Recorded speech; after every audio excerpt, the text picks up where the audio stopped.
धन्यवाद महाराज.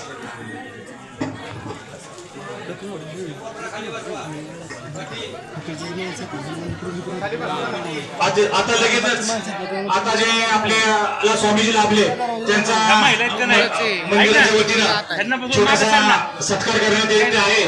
तर त्यांचा सत्कार देशपांडे काका मध्ये जागा मोकळी तिथं मध्ये मुख कोपऱ्यात जागा आहे ना मागणं तिकडून पूर्ण पॅक आहे. जी उभी आहेत ना ती खाली बसते बाहेरच्या दिसल.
वक्रतुंड महाकाय सूर्यकोटि समप्रभ निर्विघ्नं कुरु मे देव सर्व कार्येषु सर्वदा. आपल्या शांतता राखा. आपल्या पवित्र ग्राम मोरवे या ठिकाणी भगवान गणेशाच्या मंदिराचा जीर्णोद्धार, प्राणप्रतिष्ठा आणि कलशारोहण आताच या ठिकाणी संपन्न झालेला. सद्गुरु चिले महाराज यांच्या पावन अशा आशीर्वादानं आपल्या या मोरवे नगरीमध्ये आज संपन्न होत असलेला हा प्रतिष्ठा सोहळा भगवान गणेश बुद्धी आणि विद्येची देवता मानलं जातं. आणि म्हणून आपल्या घरातल्या बाळांना जर आपल्याला विद्वान बनवायचं आहे, बुद्धिवान बनवायचं असेल तर आपण गणपतीचं दर्शन करा असं सांगतो.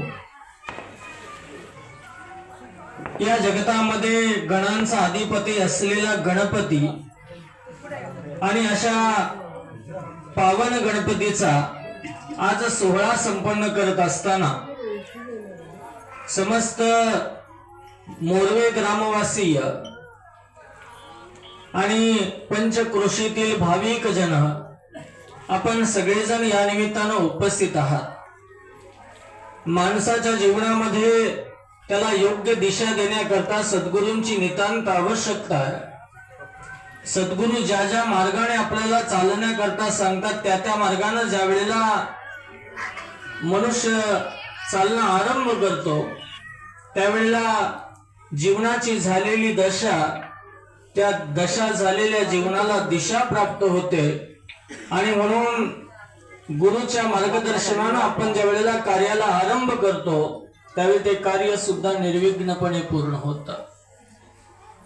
आपल्या या मंदिराकरिता आपल्या गावातील मंडळी सद्गुरू चिले देवांकडे गेले आणि त्यांच्या मार्गदर्शनाच्या द्वारा, त्यांच्या आशीर्वादाच्या द्वारा आज हा सुंदर असा सोहळा या ठिकाणी न भूतो न भविष्यती मोरवे गावाच्या पावन इतिहासामध्ये सुवर्ण अक्षरांनी लिहून ठेवावा असा नेत्रदीपक सोहळा आज संपन्न होतोय. आणि याचे सगळेजण आपण साक्षीदार आहोत. भगवान गणपती ही गणांचा अधिपती देवता आहे आणि सोबत मातृ पितृ भक्त असलेली देवता.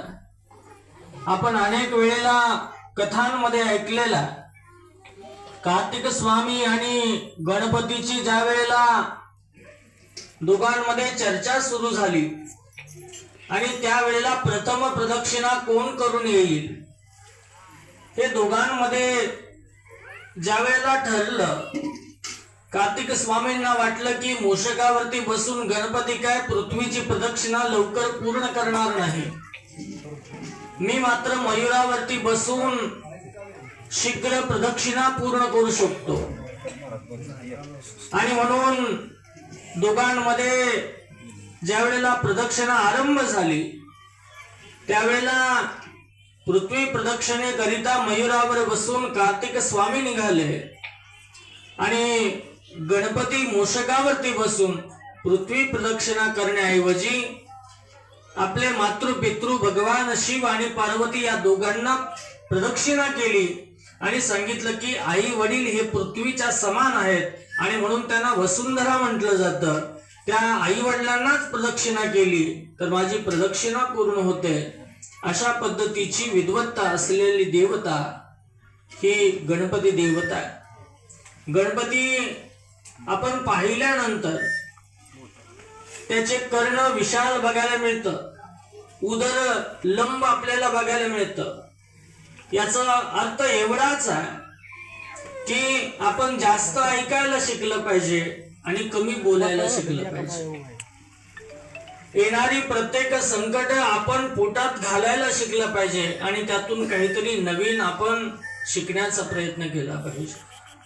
आज आपण जो कळस बसवला हा कळस आपल्याला संदेश देतोय. जसं मंदिराची जी 5 अंग आहेत, गर्भगृह, सभामंडप, गोपुर कलश, शिखर आणि मुख्य कलश, या सगळ्या मंदिर शास्त्रामध्ये सगळ्यात श्रेष्ठता ही कलशाला दिली जाते. सगळ्यात उच्च स्थानावरती कळस आहे, पण त्या कलशाला उच्च स्थानावरती जाण्याकरता त्याला अनेक प्रकारच्या आघातांना सामोरं जावं लागतं. ज्या वेळेला प्रखर ऊन पडायला लागतं त्यावेळेला पहिलं ऊन मंदिरामध्ये कळसावरती पडतं. पाऊस सुरू होतो त्यावेळेला पहिला पाऊस कळसावरती पडतो. थंडी सुरू होते त्यावेळेला पहिली थंडी त्या कळसाला लागते. त्यावेळेला कलश आपल्याला संदेश देतो आणि उच्च स्थानावर जायचं असेल तर सर्व प्रकारचा संघर्ष झेलण्याची क्षमता आपल्यामध्ये ठेवली पाहिजे. जो जीवनामध्ये संघर्ष घेतो त्याच्याच जीवनात उत्कर्ष होत असतो, हा संदेश आपल्याला कलश देतो. आणि म्हणून माणसाला कळसाकडे पाहून जीवन जगायला पाहिजे.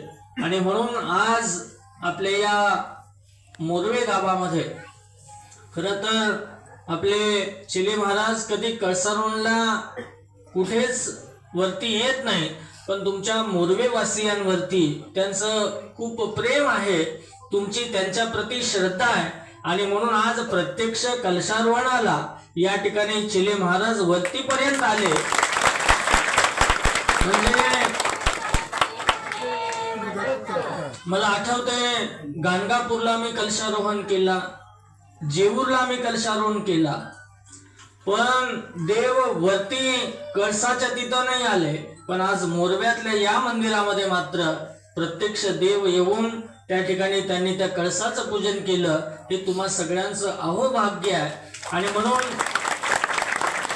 आपल्या जीवनामध्ये संघर्ष झेलण्याची प्रेरणा देतो तो कलश. जीवनामध्ये उत्कर्ष घडण्याकरता संघर्षाची आपली तयारी असेल तर निश्चितच आपल्या जीवनाचा उत्कर्ष कोणी रोखू शकत नाही. आणि म्हणून आपल्या जीवनामध्ये देव, देश आणि धर्म या प्रती आपण सदैव जागृत राहावं. देवाप्रती, गावाप्रती आपली सजग भावना जागृत असावी. आपल्याला कोणाचं चांगलं नाही करता आलं तरी मात्र आपण कोणाचं वाईट करू नये एवढी तरी आपली स्वतःची धारणा असावी. आणि हा जर विवेक आपल्या जागृत झाला तर आपल्यापासून देव लांब नाही आहे, देव आपल्याच जवळ आहे. आणि ही आत्मतत्वाची भावना जागृत होण्याकरताच अशा पद्धतीची मंदिरं बांधली जातात की तिथं जाऊन आपण आपल्या आत्मविवेकाला जागृत करावं, 5-10 मिनिटं तिथं बसावं आणि आपण आपली साधना करावी. आज खरोखर आपल्या या मंदिराचं सुंदर असं वैदिक विधान आमच्या अमोलजी कुलकर्णी अमोलजी घोडके, मला वाटतं एक 10 दिवसाच्या पाठीमागे आम्ही आकस्मिक त्यांना सांगितलं आणि त्यांची सर्व वैदिक वृंद मंडळी अत्यंत सुंदर पद्धतीनं या ठिकाणी त्यांनी कलशारोहण पूर्ण केला.